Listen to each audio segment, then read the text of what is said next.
you've been very vocal about electronic voting machines, and I think people need to know a lot about this. So would you like to? Yeah, well, I'll simplify it. You see, it's a very complex subject.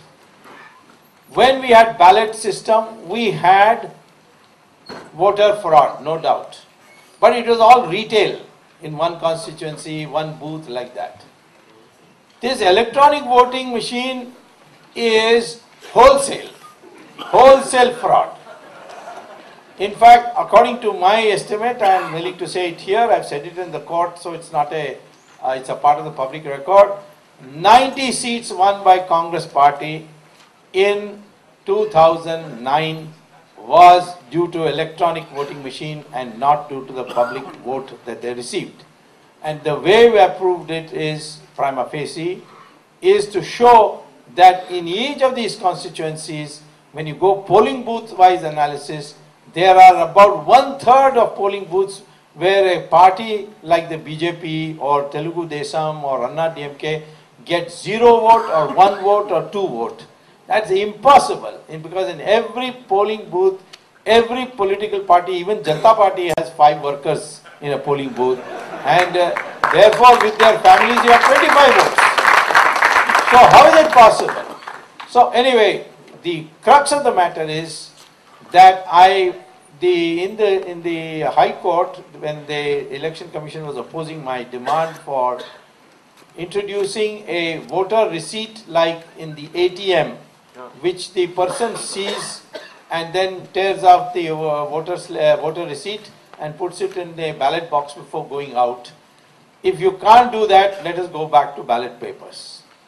And today, United States, England, Netherlands, Germany, most of the important nations of Europe, plus Japan, Korea, all use ballot papers for their election.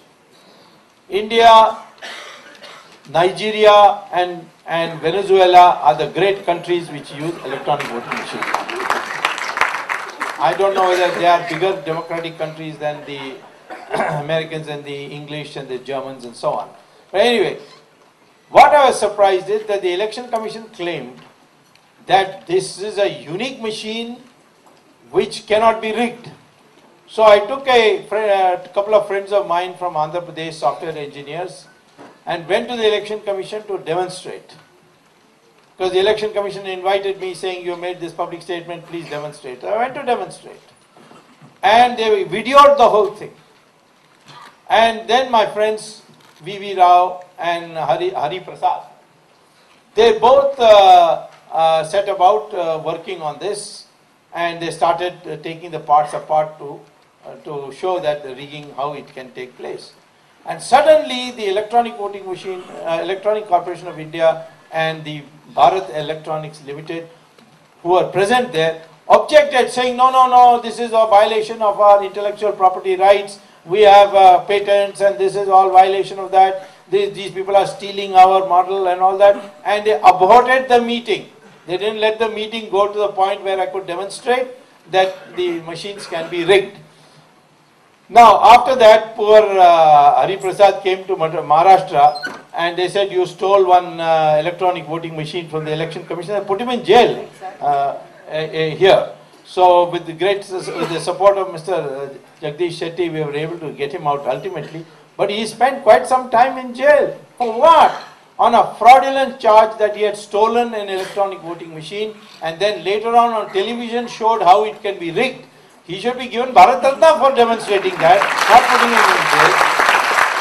Now the final thing is, I wrote a letter to the WTO, because I was Commerce Minister. I was the one who signed the first document on creating of the WTO. So I have lots of friends there. I wrote to them, the World Intellectual Property Organization based in Paris. Does the Election Commission have patent for this electronic voting machine? And reply came that yes, the Election Commission had applied for patent. Then we asked for some clarification. They could not give the clarification. So we wrote to them that this machine is unworthy of being patented. So please withdraw your application. And they withdrew the application. So that was line number one. Lie number 2 is that this is an indigenous machine. The most important part of electronic voting machine is the microcontroller which controls the distribution of votes as you press the buttons. That's the important thing. That is produced by a Japanese company, not by an Indian company. Not produced by ECIL or BEL. It's produced by a Japanese company. I located the Japanese company and asked them that this microcontroller you produce, do you use it in your electronic voting machine in Japan? He said, are you mad? We have ballot papers. We don't use electronic voting machine. So the Japanese company which is selling us a microcontroller is not able to use it in its own country. They use it in Venezuela, Nigeria and India. Three musketeers of Indian world democracy. Now, therefore, the High Court said, the High Court didn't want to go too far because there was an election going on. There would have been so they said, we accept Dr. Swamy's view that the electronic voting machine is tamperable.